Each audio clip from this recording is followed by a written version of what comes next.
6 pessoas.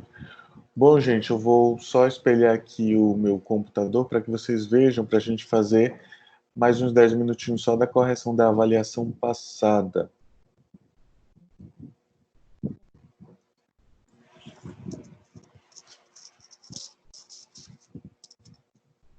Me digam aí quando vocês estiverem vendo o espelho de respostas. Apareceu, tô vendo. Bom, eu vou fazer uma leitura bem rápida, tá? Então, primeira questão. Eu pergunto a respeito da Lei da Liberdade Econômica, quais foram os avanços significativos para o quê? Qual é a nossa disciplina? Direito empresarial. Então, outro ponto que eu percebi foi a questão de interpretação. Nós estamos falando de direito empresarial. E muitas respostas que vocês deram, que eu recebi, foram relativas ao direito do trabalho. Então, eu não quero saber do direito do trabalho. Quais foram os avanços dessa lei para o direito do trabalho? Eu pergunto para o direito empresarial. E aqui, o que realmente eu quero saber, claro, houve toda a mudança nos aspectos de inovação tecnológica, para desburocratizar todo o sistema. Tranquilo, toda essa introdução vocês poderiam fazer, mas a resposta de fato que eu queria que vocês imaginassem deixa eu ver se eu consigo aqui, sociedade limitada unipessoal. A possibilidade de existir uma sociedade limitada unipessoal. Claro que se eu colocar só isso, estaria certo? Não, porque tem um complemento por trás disso. Mas o pulo do gato dessa resposta é basicamente isso, a existência de uma sociedade limitada que antes tinha uma característica específica de pluripessoalidade, hoje pode existir, através do advento da Lei 13.874, uma sociedade limitada unipessoal. Tranquilo? Aí tem a questão, claro, da desconsideração da personalidade jurídica. São 2 pontos chaves nessa resposta. Aí eu faço também algumas anotações em vermelho. Em respostas, foram mencionadas mudanças no âmbito trabalhista, o que não era o cerne da questão. E todas as respostas iguais foram atribuídas nota 0. Segunda questão. João e Pedro exercem atividade econômica do ramo de alimentação na capital maranhense e pretendem abrir filiais futuras em outras capitais do Nordeste. Assim, efetuaram registro da sociedade no Registro Civil de Pessoas Jurídicas do Estado do Maranhão sob a forma de sociedade limitada. Dessa forma, apenas com as informações apresentadas, questiona-se: o registro e a forma societária estão de acordo com a legislação vigente? Justifique. Bom, a forma societária está, o registro não, porque as formas... Eu falo que é uma atividade econômica no ramo de alimentação. Registro da sociedade. Então, quando eu falo de atividade econômica do ramo de alimentação, eu me refiro principalmente às sociedades empresárias, que basicamente foram essas dúvidas que surgiram de vocês. Então, o tipo societário está correto, mas o registro errado, pois é uma atividade empresarial. E atividades empresariais, elas são feitas, né, elas são registradas na junta comercial, nesse caso do Estado do Maranhão, conforme o 1150 do Código Civil. Aqui eu ia pontuar outro aspecto para vocês, em relação às respostas que eu recebi. Mas eu não lembro o que eu ia falar nesse aspecto. Bom, não foi perguntada qual a característica. Assim, as pessoas... O ser humano, de uma forma geral, acha que aquela resposta está pequena, então eu vou acrescentar um pouquinho mais. Eu lia características das sociedades limitadas. Aí depois você ia para simples, falava um pouquinho das sociedades simples, falava um pouquinho de sociedades empresárias. Não é isso a pergunta. Eu quero saber sim ou não. Tá certo? O tipo societário está correto, mas o registro está errado. Por quê? O registro está errado. Por quê? E todas as respostas iguais foram atribuídas nota 0. O que eu percebi também, de uma forma geral, foi a dificuldade de interpretação, né? Eu já comentei isso.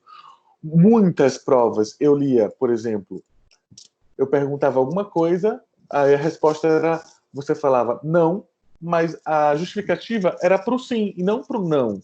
Então tem que ter muito cuidado nisso.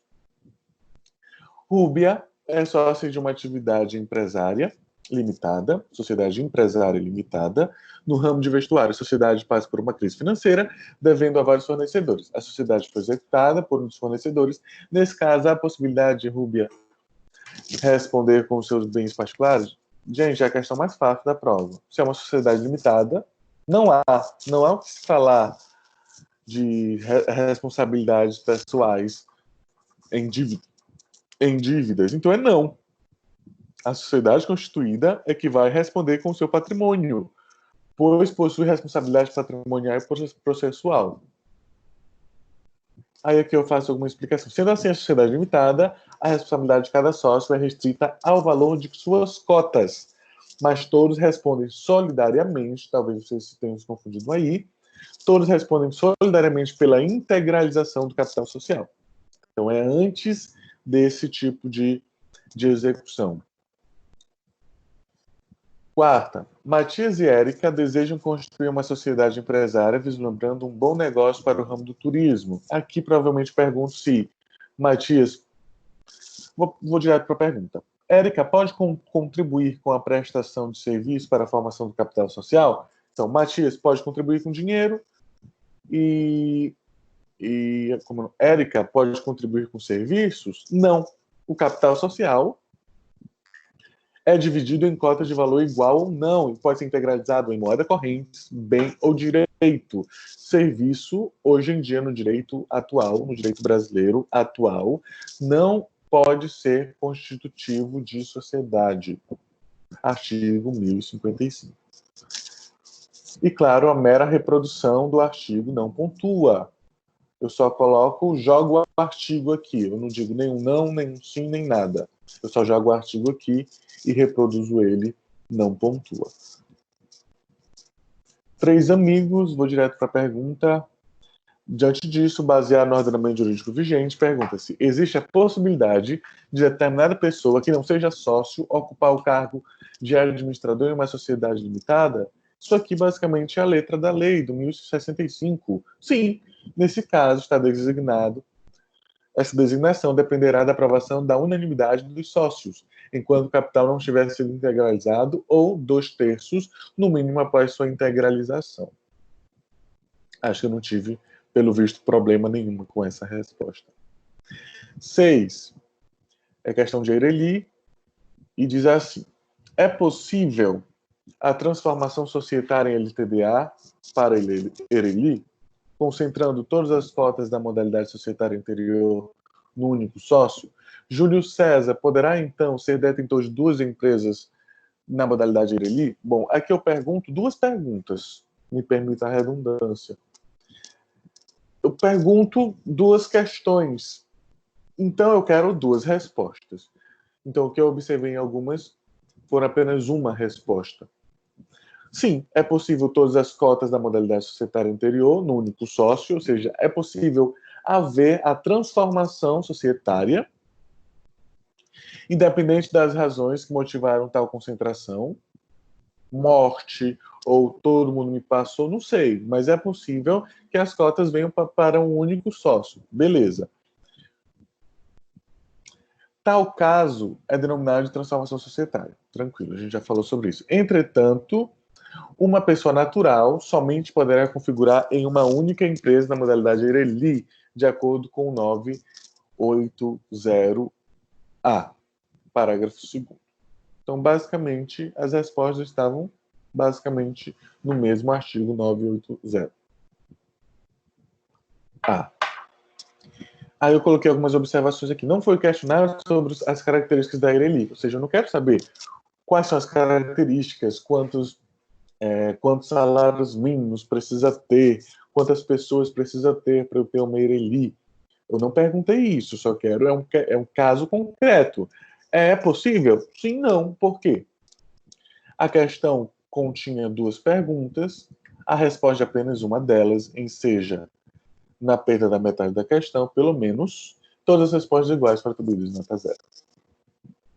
7. Eu acho que é sobre falência Não, falência não. A falência de determinada empresa poderá atingir o patrimônio pessoal de Bernardo? Foi executado, sociedade é determinada empresa, sociedade anônima. Então a gente sabe que a sociedade anônima é uma sociedade de capital, não é uma sociedade de pessoas, é uma outra diferença, mas entretanto, também a responsabilidade, entretanto, a responsabilidade é também até o montante do capital, até a integralização das ações. Tá tudo bem até agora? Tudo tranquilo. Ah, tá. Tranquilo, professor. Certo. Não vai atingir, né, a execução da sociedade X, não vai atingir, por ser uma sociedade anônima, não vai atingir o patrimônio do acionista, pois no tipo societário em questão, a responsabilidade do acionista é limitada ao preço das ações subscritas ou adquiridas, ou seja, não há solidariedade pela integração do restante das ações. Isso significa dizer que, uma vez integralizada a ação, o acionista não terá mais nenhuma responsabilidade adicional, nem mesmo em caso de falência, quando somente será atingido o patrimônio da companhia. Aí eu coloquei uma observação aqui. Em relação ao instituto de falência, não se deve analisar se houve... O que eu observei muito de vocês na escrita é que, bom, se vou tentar lembrar aqui, algumas pessoas, não foi só uma não, responderam assim, bom, só vai atingir o patrimônio pessoal se houve uma lesão ao credor. Não, independe. Eu até não sei se eu menciono aqui, mas se o credor está cobrando é porque ele se sente lesionado. Então, se você não pagou, de fato, há lesão de qualquer forma para o credor. Dá de entender? Em relação ao Instituto da Falência, não se deve analisar se houve lesão ou não a terceiros e, quando houver, quem deu causa. E no que se refere, claro que eu estou falando aqui de sociedade anônima, estou falando de sociedades empresárias. E no que se refere à responsabilidade pelo capital, não se deve analisar se houve lesão ou não a terceiros. Se a empresa está sendo executada pelo credor, via de regra, há lesão, claro. Se eu não me sinto lesionado, eu não iria te executar. Outro sim, não se questionou sobre características desse tipo societário. Também eu recebi respostas que falavam sobre a sociedade anônima, eu não perguntei sobre isso. A questão tratava sobre sociedade anônima e não sobre sociedade limitada. Eu recebi também respostas, provavelmente com aquele erro de respostas no lugar errado. E respostas injustificativas foram atribuídas na nota 0. Eu acho que eu recebi uma questão só com não. E todas as respostas iguais foram atribuídas nota 0. Tranquilo? Oitava e última questão, sobre Dilma Rousseff. Também 2 perguntas. Eu pergunto, também era muito simples essa pergunta. Seria obrigatória a existência de um conselho de administração na sociedade de petróleo na Petrobras? Bom, deixa eu ver também se eu lembro uma resposta. Teve uma pessoa que respondeu que era obrigatório, sim, beleza, até aí tá certo. Mas não falou, não deu uma resposta, a justificativa coerente. Ela falou, parece que era obrigatório. Sim, era obrigatório por causa do porte da empresa, no sentido de que da responsabilidade social dela, e não porque era uma empresa de capital aberto. Via de regra, conselho de administração, por isso que eu coloquei essa pergunta, via de regra, conselho de administração em sociedade anônima, ela não é obrigatório, ela é facultativo. Tem exceções, e uma exceção é capital aberto, que admite negociação das bolsas de valores. Aí eu pergunto sobre a Dilma, né? Qual foi o papel da Dilma? Entretanto, o Conselho de Administração, apesar de possuir grande importância, não é obrigatório. Eu coloquei isso aqui também, em todas as sociedades anônimas. A Petrobras integra a exceção prevista nos termos da lei das SAs. O Conselho de Administração faz parte da administração da companhia, e por isso é uma função administrativa fixada no ramo. Tal conselho possui a função deliberativa. Aí eu parto a partir daqui para a segunda resposta. Então percebam que eu tenho duas perguntas, mas que eu preciso elaborar uma resposta única e contemplando as duas perguntas, como se fosse de fato um texto. Vocês precisam aprender a redigir um texto coerente do começo ao fim, contendo todas as respostas que foi perguntado, e se, claro, foram perguntas conexas, você dá um jeito de, com entretanto, apesar disso, e...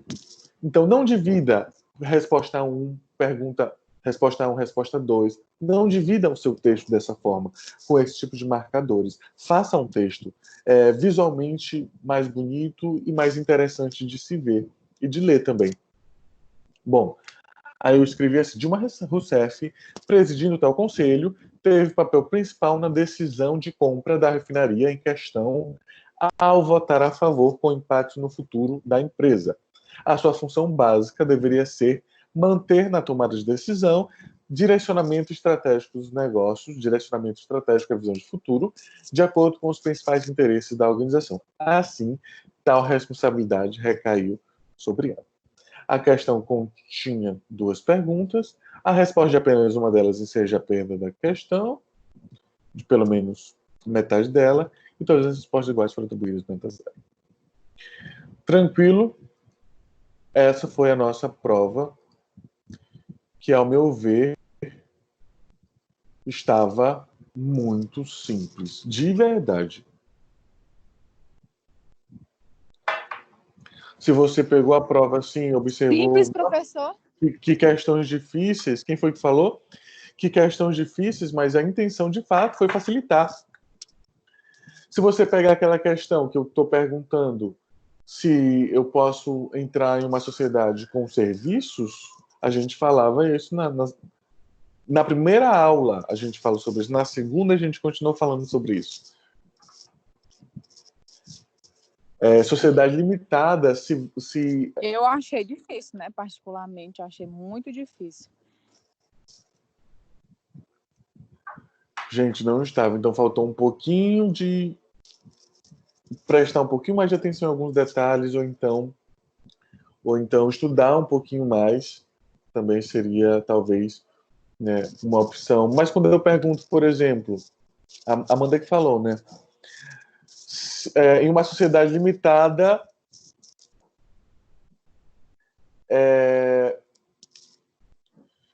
atinge o patrimônio dos sócios? Bom, é limitado? Não atinge. Então, qual é a dificuldade nisso aí? Entendeu? Então, duas que eu lembrei aqui de cabeça, duas questões muito fáceis. Eu estou perguntando o cerne das... Talvez o conteúdo ele não seja agradável, como eu falo para vocês, de fato, isso eu entendo. Talvez sejam muitas companhias, muitas sociedades, de uma forma geral, e hoje nós vamos falar mais de duas a mais. Cadê o meu vídeo? Nós vamos falar de duas sociedades mais, porque a gente precisa dar um tiro aí, porque, creio eu, a gente só vai ter poucos encontros até a segunda avaliação. Todos firmes? Alguém quer falar alguma coisa sobre a avaliação? Sobre a passada? Achei que estava cansativa a prova. Mas assim, Cansativa? sim, pela extensão dos textos. Mas eu acredito que, sabendo tirar as palavras-chave e sabendo o conceito do tipo societário e dos títulos de crédito, dava para responder a prova sim. Eu acho que eu nem perguntei título de crédito nessa prova. Estudei bastante, inclusive, professor. Fiquei muito triste com isso. Mas a gente não chegou no título de crédito. Por que tu estudou? Por conta do trabalho. Né? Me matei para fazer aquele trabalho ali, não caiu uma questão sobre título de crédito. Fiquei chateada. Mas se tu observar, o trabalho foi sobre a nossa disciplina toda. Aí botava só as sociedades empresárias no trabalho. Era melhor. Deixa eu achar aqui mais de vocês. Bom, hoje nós vamos falar de sociedade nome coletivo, sociedade. Segurem-se aí onde vocês estão. E vem aí mais um outro tipo societário.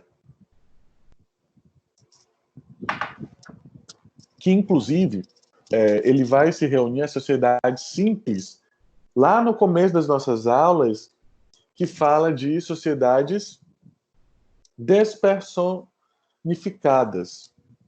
Todo mundo vendo os slides? Apareceu, estou vendo. Sociedade em conta de participação. Bom, vamos direto para a gente não perder muito tempo. Bom, são reconhecidas como sociedades ocultas ou sociedades discretas. Parte dos sócios não tomam à frente dos negócios, os chamados sócios participantes. Bom, essa primeira análise, algumas doutrinas, vocês podem observar isso, são sociedades ocultas. Aí outros autores denominam de sociedades discretas. Mas oculta, ou essa descrição, não quer dizer que elas são secretas, não quer dizer também que elas são ilegítimas, não quer dizer que elas são ilegais. Elas são sociedades ocultas porque ela tem alguém que vai à frente e tem alguém que fica na retaguarda. Ou seja, ela é composta pelo menos por duas pessoas, nesse sentido de que alguém aparece, duas pessoas, ou pode ser empresa também. Alguém aparece e alguém está atrás, alguém que não aparece. Por isso é oculta. Uma pessoa aparece e uma pessoa não aparece. Essa pessoa que não aparece é chamada de sócio oculto ou sócio participante. Então, parte dos sócios não tomam à frente dos negócios, o chamado sócio participante. Até aí dá de entender, né? Então, ela vai abarcar ali o 991 e 996, subsidiariamente as sociedades simples. Então, mais uma vez, tem esse conceito de subsidiário, ou seja, esgotado todos os artigos do CC que fala sobre sociedade em conta de participação. Se ficar alguma lacuna, eu devo buscar isso lá nas leis das sociedades simples. Não tem personalidade jurídica em nenhuma hipótese. Quando eu falo isso, por isso que eu estou dizendo que é uma sociedade despersonificada, não tem personalidade jurídica, porque o que dá personalidade jurídica é o registro na junta comercial. Bom, não tem personalidade jurídica em hipótese nenhuma, ou seja, não é registrada. Mas eu posso registrar? Posso, em cartório. Beleza, eu vou registrar em cartório. A partir do registro de cartório, a partir daí eu tenho personalidade jurídica? Não tem personalidade jurídica, mesmo com o registro. Tranquilo? O negócio é feito por meio de um contrato entre as partes. Pode ser feito por meio de contrato, mas se eu tiver apenas um contrato verbal, como eu falei na nossa primeira aula, que o contrato, de fato, hoje a gente coloca no papel para se resguardar um pouquinho, mas eu posso fazer sim um contrato verbalmente em pessoas que eu confio, claro. Nesse caso também, o contrato pode ser verbalmente? Pode. Eu posso registrar? Posso. Vou ter personalidade jurídica? Não. O negócio é feito por meio de um contrato entre as partes. Não é obrigatório o registro de instrumentos em determinada repartição pública para que tenha um início, botou um acento ali, os efeitos jurídicos entre as partes e para terceiros. E não existe formalidade.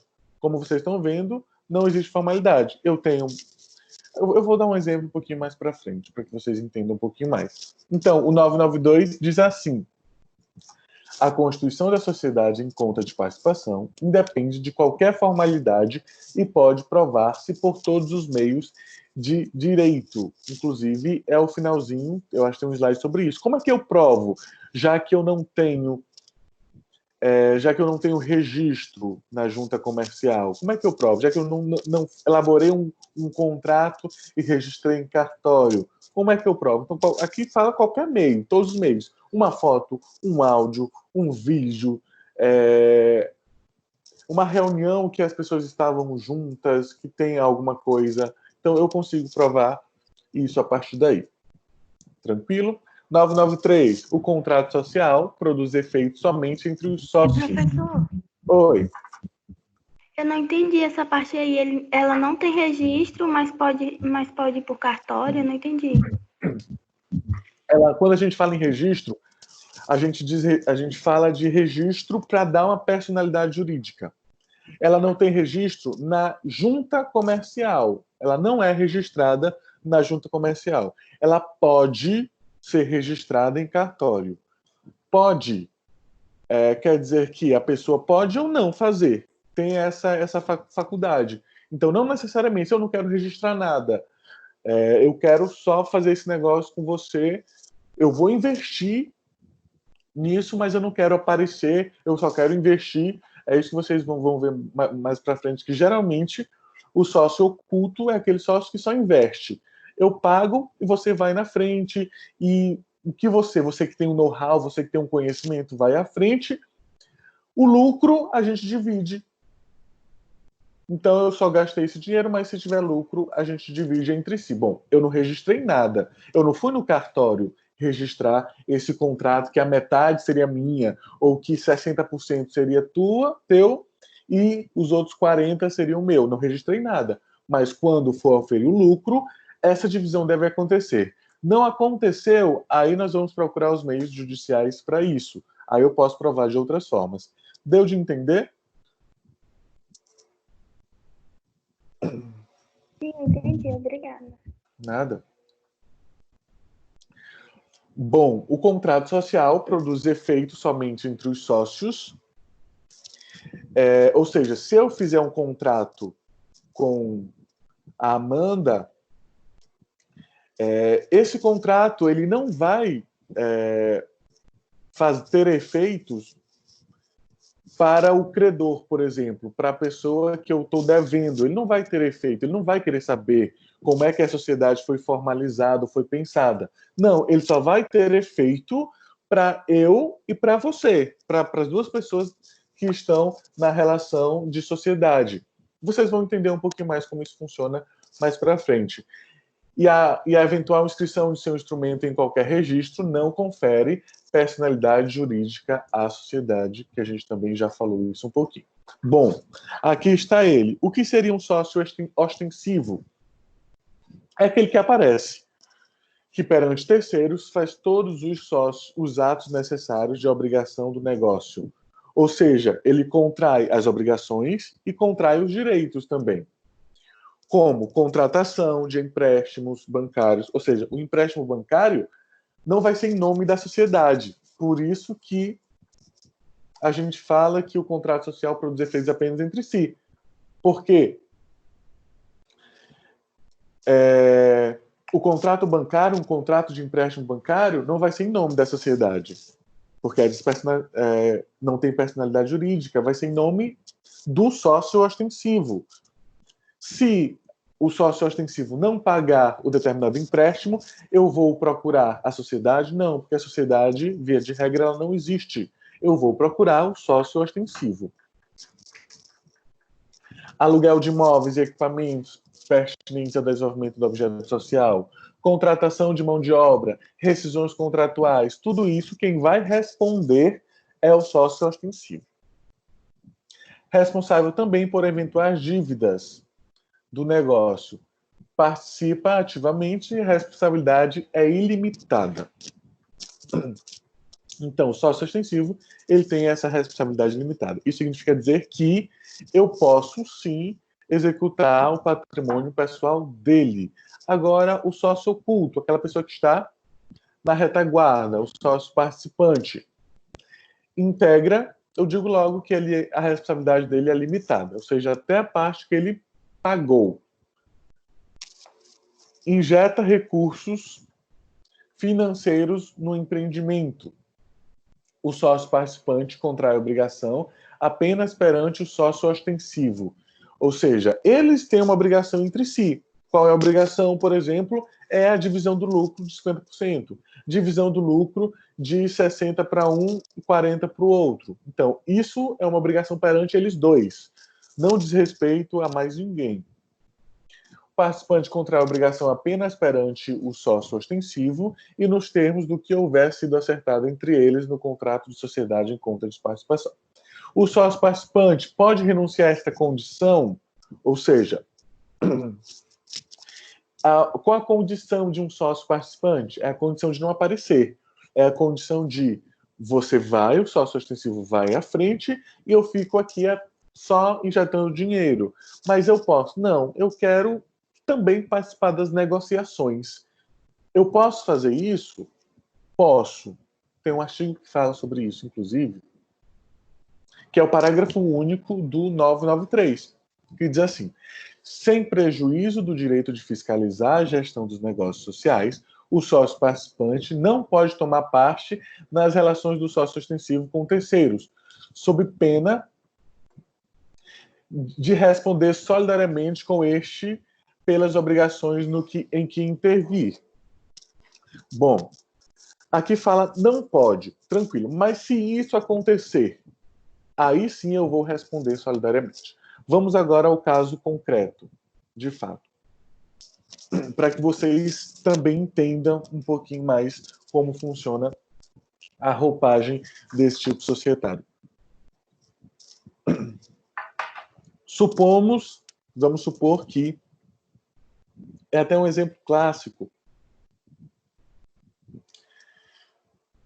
que um autor famoso, um escritor famoso, ele escreveu vários livros, tem várias obras, ele morre e deixa a sua herança para o seu filho.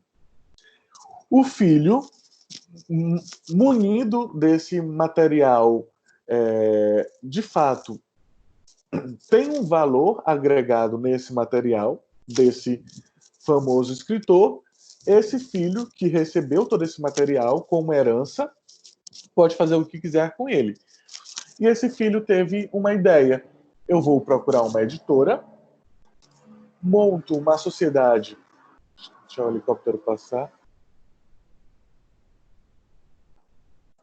Monto uma sociedade em conta de participação com a editora e eu e a editora, nós temos um vínculo ali, um contrato. Geralmente, no caso, eu vou dizer, bom, eles registraram um contrato. Qual é o contrato que eu fui atrás? Melhor dizendo, o filho que tinha o poder nas suas mãos, a obra do seu pai, foi atrás da editora. Conversando com a editora, eles decidiram que, bom, a editora, eu como filho, te passo a obra do meu pai, te dou a licença para que isso seja feito. Ou seja, eu estou de fato investindo, eu estou dando material palpável para que você vá à frente. E você, que tem know-how para isso, sabe como proceder, tem toda a preparação, equipe técnica para gerenciar todo esse material, você vai saber como fazer. Disponibilizar em plataforma digital, imprimir, fazer outros lançamentos, você sabe fazer tudo isso. Bom, então aí a gente faz um contrato dizendo que o lucro da venda desse material, 60% vai para a editora e os 40% vem para mim. Deu de entender até o momento? Sim, professor. Bom, esse sim foi bem fraco. Mas, digamos, então, a editora vai à frente. A editora é o sócio ostensivo ou o sócio oculto?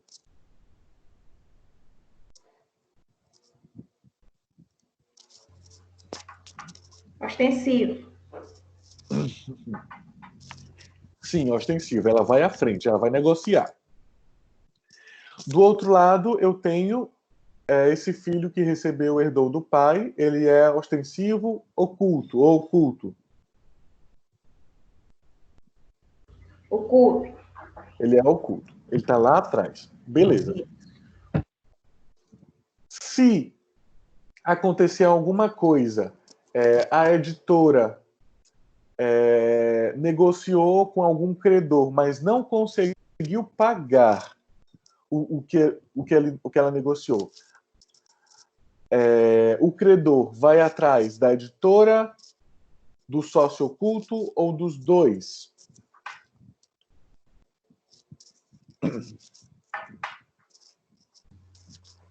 Do sócio oculto, já que ele é dono do material? Não. Vai do sócio ostensivo. Porque ele não aparece, ele está literalmente oculto. Mesmo sendo dono de todo o material, professor? Mesmo sendo dono de todo o material, porque quem vai atrás, quem negociou a dívida foi o sócio ostensivo, não foi o sócio oculto. Lembrando que não existe essa sociedade, não existe a pessoa jurídica nessa sociedade. Então eu não posso ir atrás da sociedade. Eu não sei que existe uma pessoa atrás. Eu sei quem negociou comigo. Foi a editora. Eu negociei com a editora tantos papéis, entrega de papéis. Ela não me pagou. Eu vou executar ela, que foi com ela que eu negociei o contrato. Deu Que é a pessoa jurídica. Que é, digamos, nesse caso hipotético, é uma pessoa jurídica, a editora. Mesmo ele sendo dono do material, ele não tem o... Não, ele tem o registro, mas ele não é pessoa jurídica. Ele não é pessoa jurídica, mas o caso não é esse. O caso é que quem negociou, de fato, quem estava à frente é o sócio ostensivo e não o sócio oculto. O sócio oculto ele nem aparece. Entendeu? Eu não sei nem que existe ele. Sacou? Saquei. Entendi. Bom, mas digamos que em algum momento o sócio oculto, esse filho que tem o material, que cedeu esse material para a editora, ele diga, não, eu quero participar sim das reuniões. Eu quero, por exemplo, a gente decidiu pegar uma obra do meu pai e transformar em filmes. Eu quero participar da reunião, eu quero ir à frente, eu quero estar à frente também desse negócio. Então, ele deixa de ser um sócio participante, um sócio oculto, e também vai à frente, que é justamente o que ele diz aqui,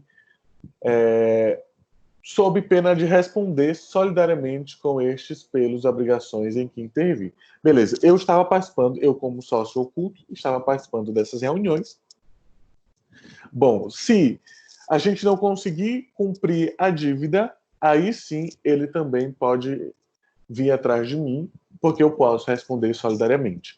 Porque eu abri mão, eu renunciei a essa condição de oculto.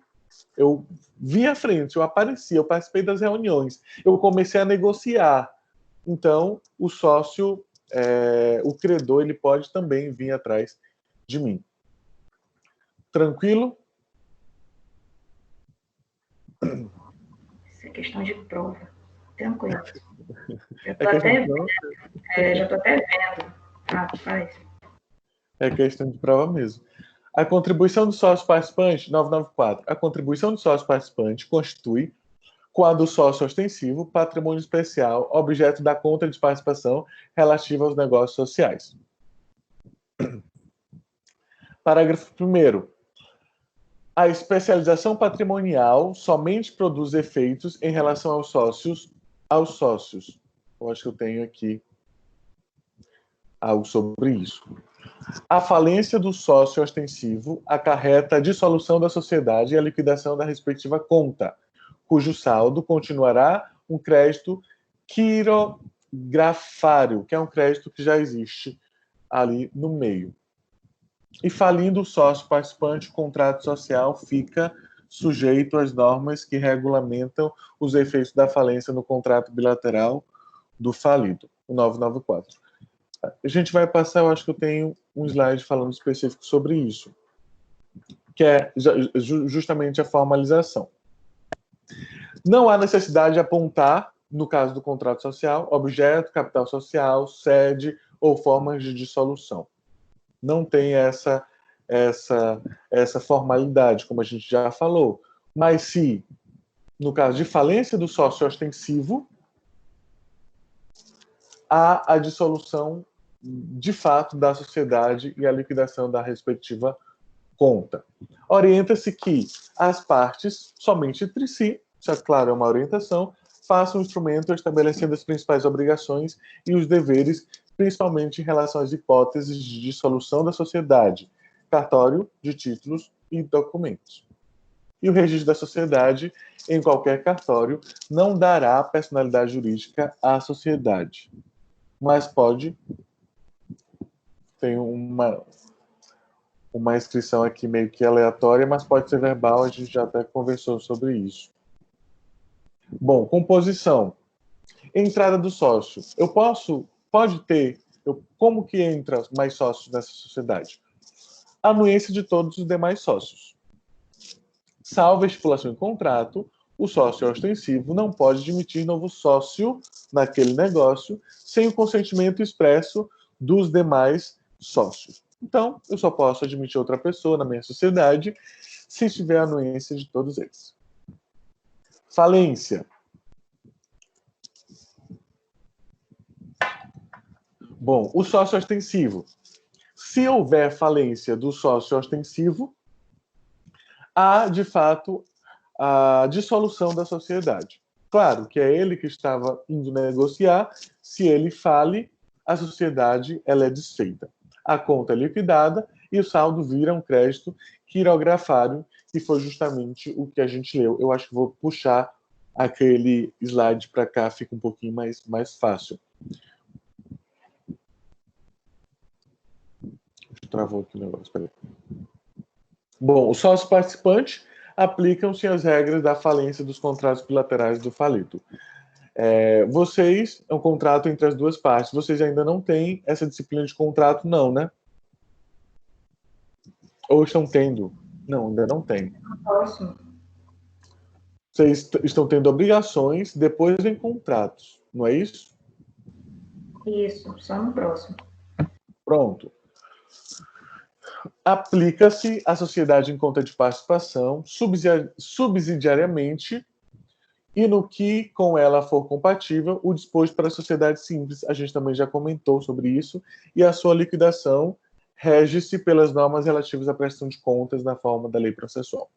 Havendo mais de um sócio ostensivo, as respectivas contas serão prestadas e julgadas no mesmo processo. Isso aqui são só alguns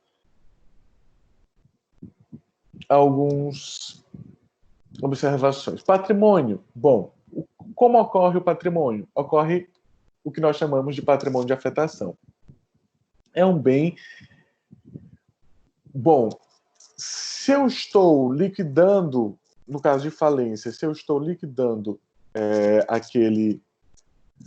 aquela sociedade, como acontece a dissolução ou a falência dela? Acontece através do patrimônio de afetação. Ou seja, eu vou atrás daquele patrimônio que tem valor, que tem relação direta com a atividade empresarial. É um bem que tem a relação com a atividade empresarial.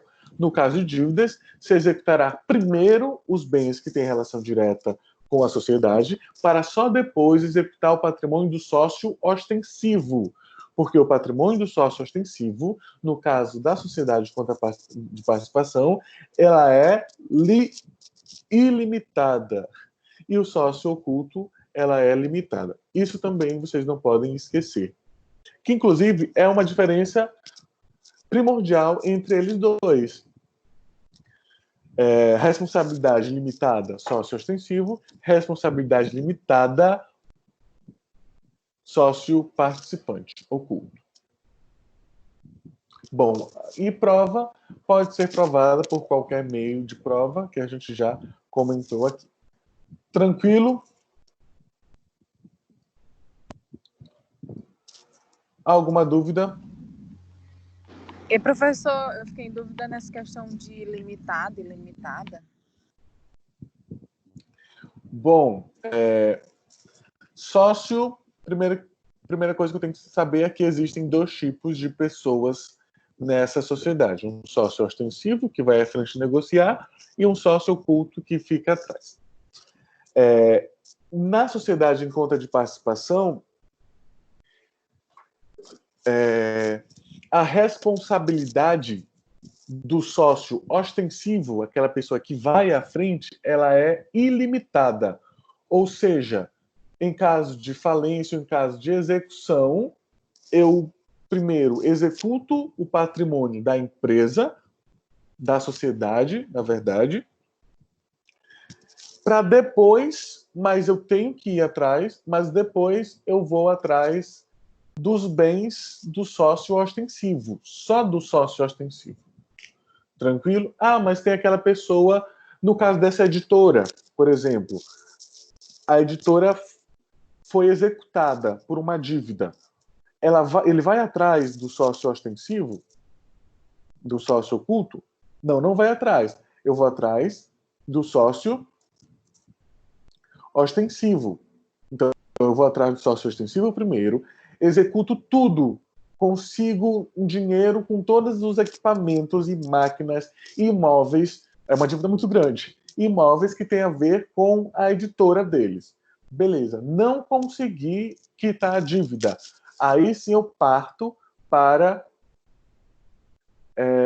os bens pessoais do sócio daquela editora, do sócio ostensivo daquela editora. Deu de entender? Por isso é ilimitada. É isso que vocês precisam entender. Ilimitada vai além do patrimônio. Limitada se limita ao valor que você pagou para ingressar naquela sociedade. Deu de Certo, entender entendi. ou eu falei a mesma coisa? Vocês precisam falar, porque para mim parece claro. Aí quando eu repito assim, às vezes nem seja tão claro assim. Professor, em Oi. questão, igual você estava falando do nome da empresa, se o sócio participante, no caso o oculto, ele morre, aí como é que fica? Se ele morre, vamos supor, ele morreu, e aí a empresa entra em falência, só o outro sócio responde? Deixa eu ver se eu entendi. Tu tá falando sócio ostensivo morreu. Não foi isso? Porque no exemplo tu deu oculto, mas eu acho que tu quis falar do ostensivo. O sócio ostensivo, no caso, que é o que comanda tudo. Isso, exatamente. Ele morreu. Vocês dão cada exemplo. Ele morreu. Ele morreu e a empresa entra em falência. Bom, ele morreu, mas ele ainda tem patrimônios pessoais no nome dele. Entendeu? Mas tu quer saber se vai dissolver a sociedade. Ela já vai ser desfeita automaticamente, porque já foi decretada a falência. Deu de entender?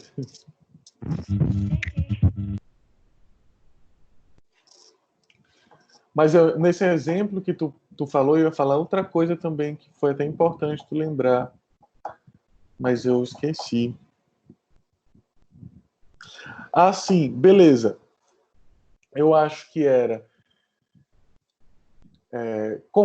fui atrás de todo o patrimônio, fui atrás do patrimônio da sociedade, fui atrás do patrimônio pessoal do sócio ostensivo, ainda não quitou as dívidas, aí eu posso sim ir atrás do patrimônio oculto, mas esse é limitado à quantia que ele injetou na própria sociedade.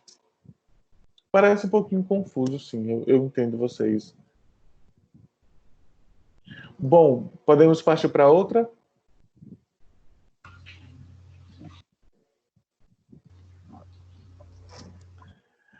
Sociedade de nome coletivo é um pouquinho menor.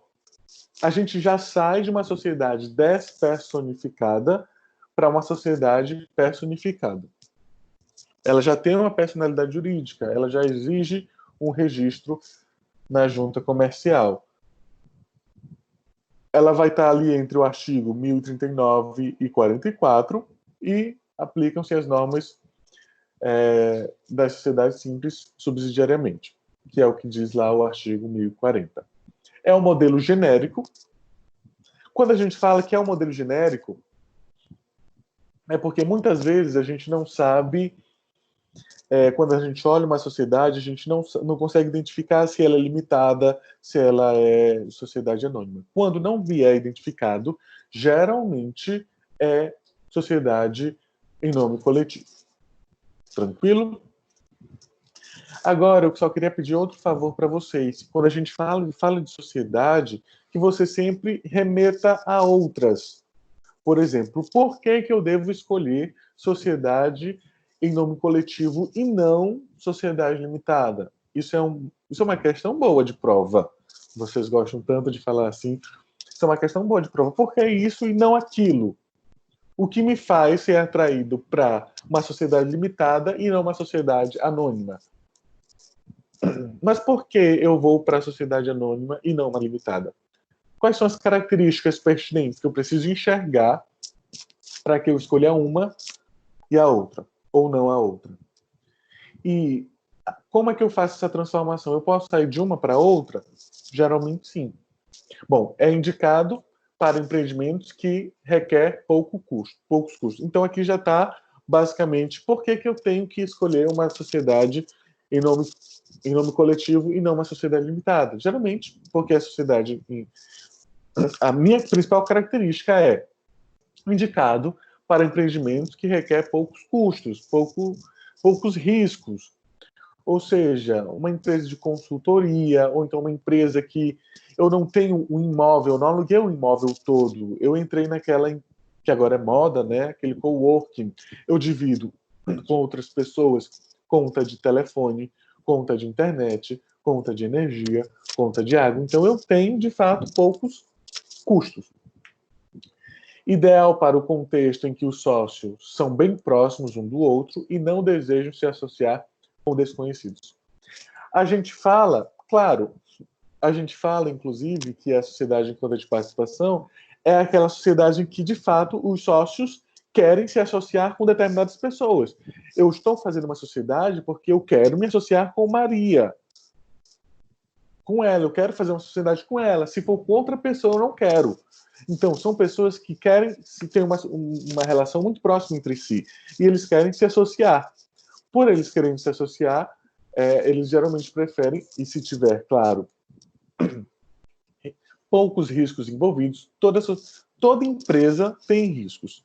Mas aí você vai, é pouco, é média, muito grande. Geralmente, as sociedades anônimas, os riscos são maiores, porque o porte da empresa é um pouquinho maior. A operação da empresa é um pouquinho maior. Geralmente são multinacionais também. E é uma sociedade de pessoas.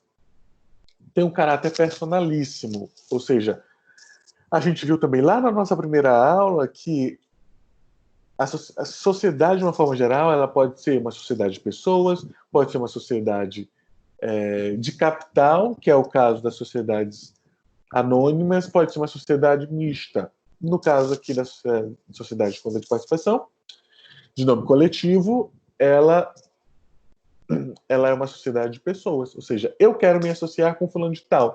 Não me importa o capital, ou seja, eu não estou me associando com o fulano de tal porque ele tem um determinado valor ou porque ele tem um know-how. Não, eu quero me associar com fulano de tal porque eu gosto e ter uma relação próxima a ele.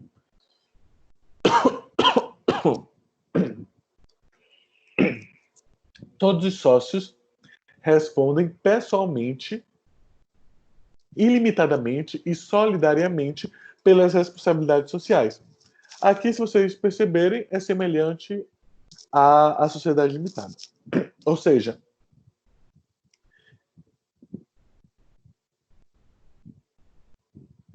é diferente da sociedade limitada.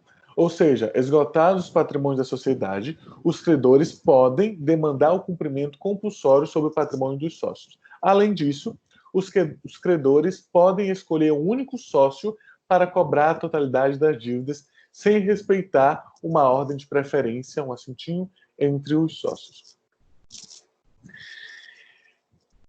Bom, então aqui está uma primeira diferença. Então, se eu estou me associando com fulano de tal, é porque eu acredito e confio nele. Porque se eles estão se associando, quer dizer que há uma confiança ali, porque se acontecer alguma coisa, eles vão responder pessoalmente, ilimitadamente e solidariamente pelas responsabilidades sociais da sociedade. Observação 1. Inicialmente, para o credor, a responsabilidade será subsidiária. Quando eu falo isso, inicialmente para o credor a responsabilidade será subsidiário e não solidário, porque, mas isso vale para qualquer sociedade, porque primeiro, mesmo que seja aquelas sociedades, claro que eu estou falando de sociedades ilimitadas, mesmo quando eu falo que eu posso avançar até o patrimônio pessoal, ainda assim, para eu avançar para o patrimônio pessoal, eu preciso esgotar o patrimônio da sociedade. Então, eu só posso avançar, por isso que é subsidiário. Eu só posso avançar para o patrimônio da pessoal depois que eu terminar o patrimônio da sociedade. Primeiro, ele deverá tentar esgotar o patrimônio social, pessoa física. No segundo momento, o credor pode acionar o patrimônio pessoal dos sócios, onde haverá solidariedade passiva. O credor pode escolher o sócio de quem cobrar ou todos eles. Ou seja, eu escolho, são 3 sócios, eu escolho, deixa eu ver aqui o nome de vocês, quem é que está aqui hoje.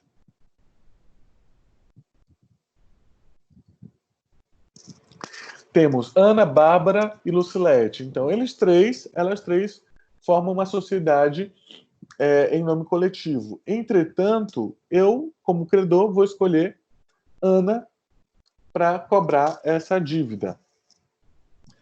Tranquilo? E o acordo de redistribuição de responsabilidade não pode ser invocado perante o credor. Entretanto, há um acordo chamado acordo de redistribuição de responsabilidade.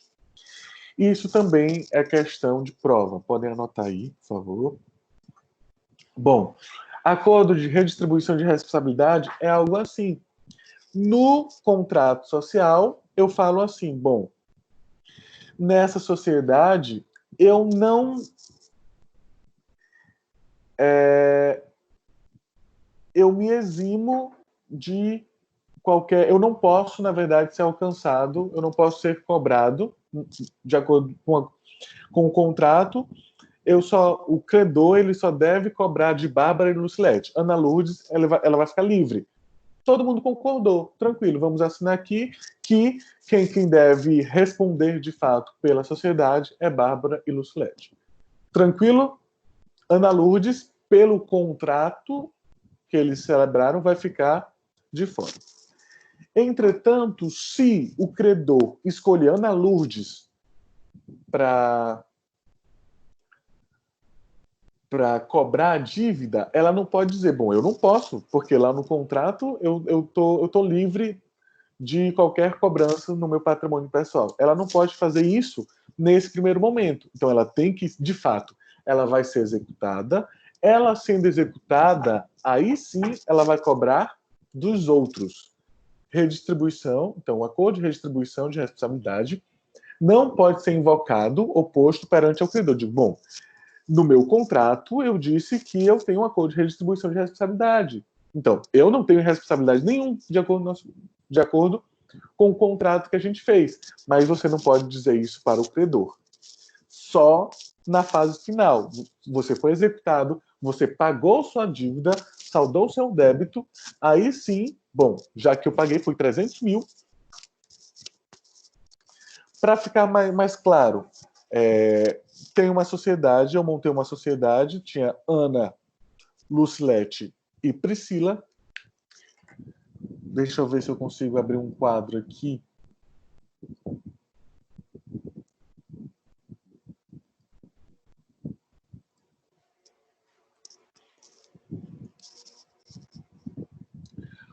Bom, eu abri uma sociedade e tinha, vamos lá, Ana, Bárbara e Lucilete. A minha sociedade foi um hotel. Tranquilo? No contrato estava estabelecido que Ana não teria responsabilidade pessoal nessa obrigação, mas sim Bárbara e Lucilete. O hotel, ele contraiu algumas dívidas. Gostamos nem de ver, né, esse nome aqui. O hotel contraiu algumas dívidas. Então, o credor, que ele tem essa legitimidade de escolher de quem ele cobrar, eu posso cobrar dos três, mas ele escolheu cobrar a Diana, que era mais rica. Tinha mais dinheiro, por algum motivo, ele escolheu cobrar de Diana. Entretanto, entre eles três, existia um contrato que dizia, bom, Ana não tem responsabilidade, quem tem responsabilidade somos apenas nós, duas, Bárbara e Lucilete. Nesse primeiro momento, Ana não pode se opor ao pagamento dessa dívida. Ela tem, sim, que pagar esse débito. Pagando esse débito, porque, em primeiro lugar, vocês têm que lembrar que essa dívida eu cobro primeiro aqui do hotel. Bom, eu vou ver todo o patrimônio do hotel. Não tem, sobrou, por exemplo, ainda está faltando 3 mil reais. Vou botar 300 mil reais. 300 mil reais para saldar essa dívida. O que eu fiz como credor? Cobrei de Ana esses 300 mil.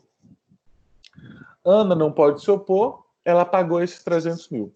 Agora, ela vai ter que, por força do contrato que eles estipularam entre si, cobrar de Bárbara e Lucilete esse pagamento. Agora, Ana, ela vai cobrar 100 de Bárbara, 100 mil de Bárbara e 100 mil de Lucilete, e ela também paga 100 mil, ou ela pode cobrar 150 de Bárbara e 150 de Lucilete. O que vocês acham? Se vocês entenderam com o meu esforço de desenhar. 150 de cada um, já que ela não tem responsabilidade sobre o hotel. Exatamente. Obrigado, Senhor. Aleluia! Exatamente. Ela não tem mas vocês entenderam que primeiro eu cobro do patrimônio, depois eu, como credor, escolho quem eu quero cobrar, eu posso cobrar dos três, mas eu prefiro cobrar só de um. Ela não pode se opor, nesse primeiro momento ela paga, e depois, por força de contrato, ela cobra dos outros dois. Ou seja, eles se viram depois. Deu de entender? Tipo, deixa eu pagar logo isso aqui para me livrar desse credor, depois eu cobro dessas pessoas que eu tenho relação, a gente se conhece, depois a gente se entende. É exatamente isso. É exatamente isso. Então, esse é o cerne, e, na verdade, é isso que, de fato, ainda dificulta as questões de prova que vocês terão. É basicamente isso. Deixa eu retomar aqui para o slide.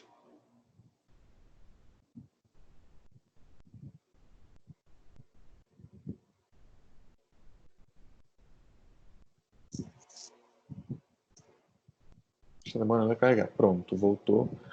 Agora vamos lá para a parte que nós estávamos.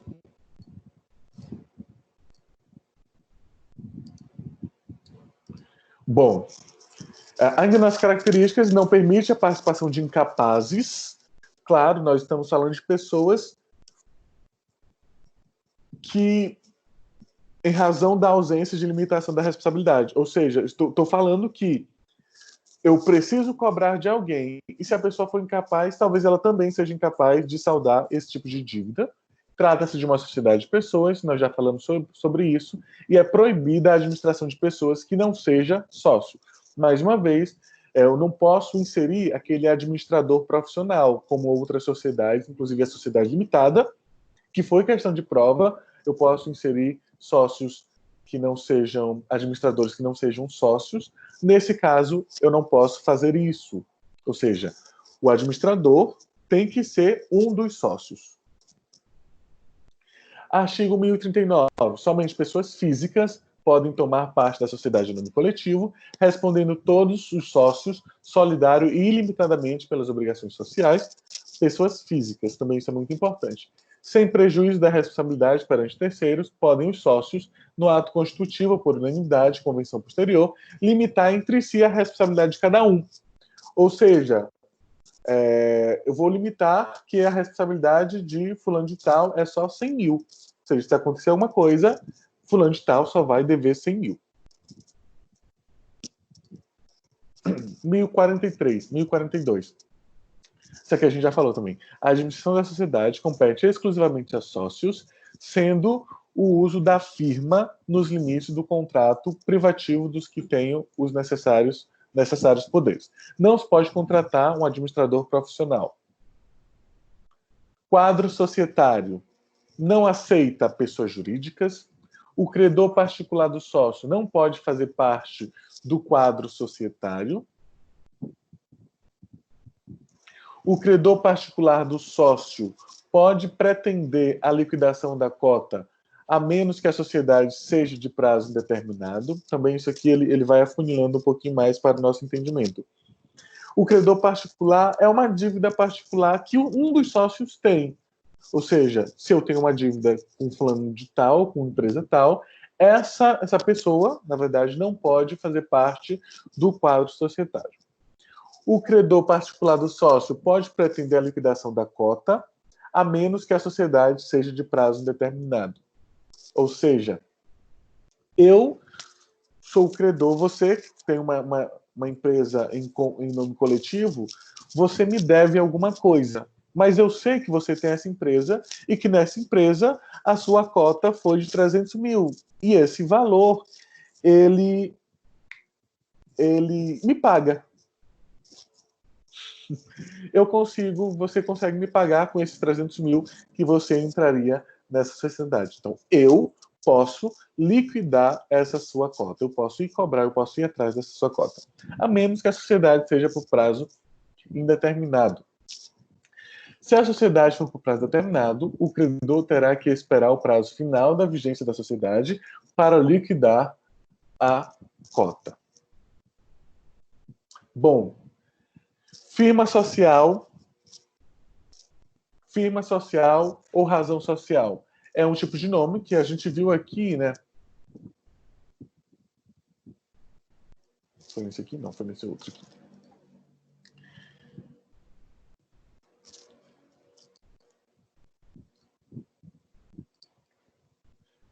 Foi aqui... Nem lembro mais onde foi que a gente viu.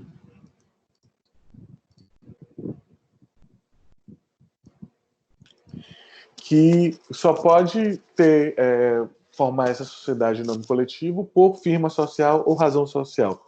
O que é isso? É um tipo societário, tipo de nome empresarial, que se caracteriza por fazer referência aos nomes civis de todos os sócios, ou seja, eu coloco o nome civil e coloco aquela atividade que a gente vai exercer.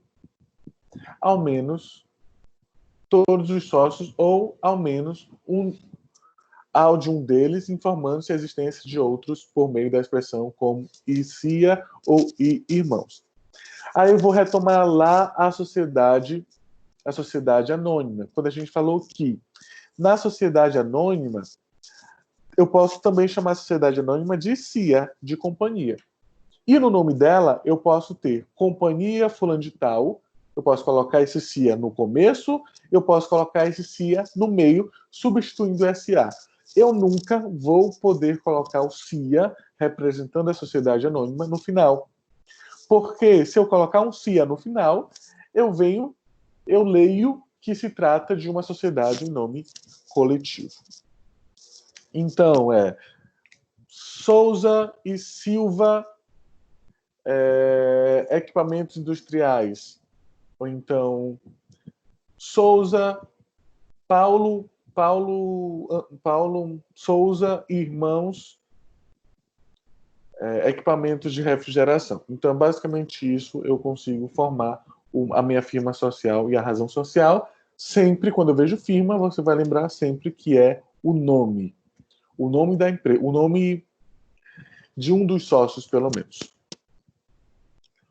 Bom, extinção, quando eu acabo essa minha sociedade?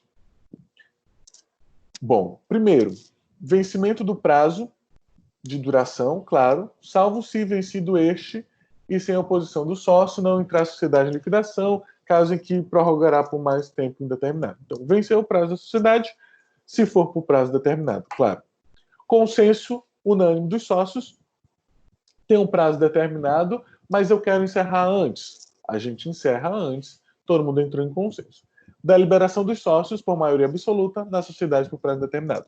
Minha sociedade não tem prazo para terminar. Então, eu tive que deliberar dos sócios e eu preciso ter a maioria absoluta. Falta de pluralidade dos sócios, não reconstituída no prazo de 180 dias, ou seja, morreu todo mundo, como a gente gosta de falar. Eu tenho 3 sócios, morreu 2, eu não tenho mais a pluralidade que a sociedade exige. Então, se eu não reconstituir, no caso do prazo de 180 dias, ela também entra em extinção. E extinção na forma da lei de autorizar para funcionar. Extinção é quando, às vezes, muitas empresas elas funcionam porque o Estado diz que tem um prazo ou dá uma autorização para que aquela empresa funcione em determinado período. Então, se aquele prazo acabar, a minha empresa também entra em extinção.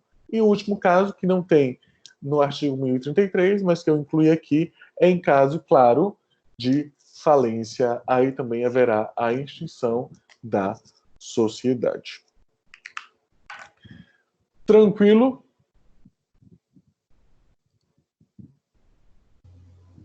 Tranquilos. Alguma dúvida? Vou parar de gravar aqui, para não ficar muito grande também.